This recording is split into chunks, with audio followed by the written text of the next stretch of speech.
கருப்பு தான் எனக்கு பிடிச்ச கலரு. காற்று கருப்பு, கருப்பண்ண எவ்வளோ சாமிகள், கருப்பண்ண சாமிகள் அதில் கருப்பு என்று ஒரு திரைப்படம் வந்திருக்கு. கதை என்னங்க, ஒரு நலிந்த மிகவும் ஏழை அவர் ஒரு காவல் நிலையத்திற்கு செல்கிறார். அதற்கான காரணம் தெளிவாக இருக்கு. அங்கு போகும்பொழுது அந்த புகாரை பதிவு செய்வதற்கும் ஒரு திருட்டு போன பொருள் எப்படியெல்லாம் யார் யார் தடவுறாங்க. காவல்துறையின் உங்கள் நண்பன் தான் திருப்பதமான மனிதர், சில கருப்பாடுகள். ஆமாம், அந்த கருப்பாடு திருட்டு போன எவ்வளோ மறைச்சிட்டு கொடுக்குறாங்க. அதை பெறுவதற்கு கோர்ட்டுக்கெல்லாம் போக வேண்டியதில்லை. நிறைய கமிஷனர்ஸ் எல்லாம் நிறைய திருட்டு போன பொருளை ரிட்டர்ன் பண்ணுறப்போ கோர்ட்டுக்கெல்லாம் போனால் தெருவாலையே விட்டுருவாங்க. அந்த கோர்ட்டில் என்னென்ன இழுக்கடிக்கப்படுகிறார்கள், அலைக்கழிக்கப்படுகிறார்கள், வழக்கறிஞர்னால் என்ன செய்யப்படுகிறார்கள், நீதிபதி எப்படி அதை தனது சாதகமாக பயன்படுத்தி கொள்கிறார், நீதிபதி என்பவர் எப்படி ஏஜென்சி வச்சு கலெக்ஷனில் ஈடுபடுகிறார் அப்படிங்கிறதுல வெட்ட வெளிச்சமாக எண்டில் நீதிபதி ஜெயிச்சதா, நீதி வென்றதா, இல்லை அதை காக்க வந்த வழக்கறிஞர் வென்றாரா, இல்லது தெய்வமே அவனு விட்டது அவர்கள் வென்றாரா என்பது தான் அந்த படத்தோடையது. இப்போது பொதுவாக இதான் அந்த கதை.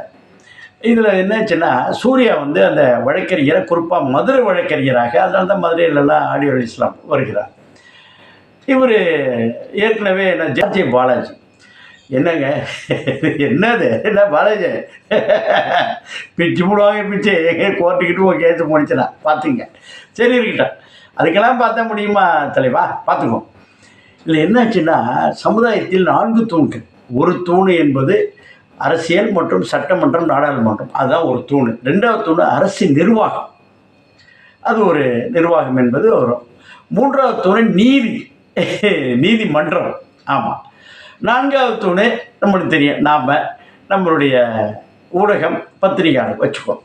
இதில் முதல் தூண் என்னாச்சு, அரசியலமைப்பு, அரசு அதை பற்றி பண்ணும்போது சட்டமன்ற நாடகம் பண்ணும் அது அமைதிப்படையில் கிழிச்சு கேவூர் நட்டு முடிஞ்சுது. இன்னும் வரலையும் அதுதான் இப்போ லேட்டஸ்ட்டு மைல் கரு. அடுத்தாப்புல அரசு நிர்வாகம், ரமணாவில் கிழிச்சு கீர்த்துக்கு 2 மட்டையாக கிழிச்சாங்க. அடுத்து முதல் நாள் பண்ணாங்க. அதுபோல் அந்த ஈவன் நம்மளுடைய கமலஹாசனுடைய அந்த இந்தியன் தாத்தா மூலமாக கிழித்து தள்ளிவிட்டாங்க நிர்வாகம். 3வது நீதிமன்றம் தொடர்ந்தே பயந்தாங்க. பத்திரிகையில் சொல்ல முடியாது, நீதிபதிகளே கர்ணன் போட்ட நீதிபதியிலே சொல்லி அவர் பிடிச்சி உள்ளே போட்டு, ஏன்னா அங்கே தானே போய் நிற்கணும். அப்புறம் யார் பத்திரிகையாளர் அவங்களெல்லாம் உள்ளே போட்டு கடைசியாக சவுக்கு சங்கர் நாயடி பேடி அடித்து அவரும் சுண்ணாம்பு தடவை ஒரு வீட்டில் கிடக்கிறாரு. நீதிமன்றத்தின் மூலமாக ஆஃப் பண்ணிட்டாங்க. இப்போது நீதிமன்றத்தில் எப்போதும் வழக்கறிஞர்கள் இதிலே பண்ணார். பாலா என்ன பண்ண, நந்தாவிலே பண்ணார். நீதிபதி வீடுகளுக்கு காய்கறி மிளகா போகிறதுலேருந்து அந்த வீட்டு இதுக்கு பணம் காசு கொடுக்கறதுலேருந்து எல்லா விஷயம் பண்ணாங்க. இப்பொழுது துறையில் இப்படியெல்லாம் பண்ண முடியுமா? ஆமாம், பண்ணுவாங்க. அது வழக்கறிஞர் என்ன பண்ணுவாங்க, ரவுடிசம் பண்ணுவாங்க. இன்றைக்கி எங்களுடைய மரியாதைக்குரிய பால் கனகராஜா என்ன பண்ணுவாருன்னா, அந்த ஹைகோர்ட்டே வச்சுக்கிட்டு அங்கே அம்மா உணவு வர வேண்டியதை ஏழைப்பாலை 12,000 பேர் வரக்கூடிய இடத்துல ஏழைப்பாலை பண்ணது கூடாது, நாங்கள் தான் அதை வச்சுருக்கணும், நீதிபதிகளை மிரட்டுறது இதெல்லாம் செஞ்சுவிட்டு ஈவன் காவல்துறையில் போய் பண்ணி அதிமுகலேருந்து ஜெயலலிதா விரட்டி விட்டதுக்கு அப்புறம் இப்போ பாஜக வந்துட்டாங்க. பாதுகாப்பான இடம். இன்றைக்கி அவர் என்ன பண்ணுவார்னா, நிறைய ஒரு 3,000-4,000 பேருக்கு ஏகப்பட்ட காசு கொடுத்து உறுப்பினராக்கி அது ஜெயிப்பார், தொடர்ந்து ஜெயிப்பார்.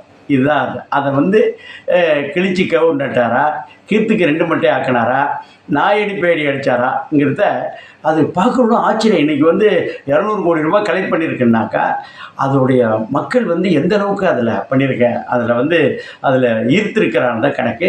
இந்த திரைப்படத்தை எல்லாரும் பார்க்க வேண்டிய திரை. அடுத்து 4வது தூணை யார், எந்த கருப்புசாமி வர போகிறாரா இல்லை பெரிய நாயகி வர போகிறாங்கன்னு தெரியல, பார்த்துக்கோம். ஓகேவா? வாழ்த்துக்கள். குடும்பத்தோடு பார்க்கலாம். ஹாலிடேஸ் என்ஜாய் பண்ணுறது இது முக்கியமான படம்.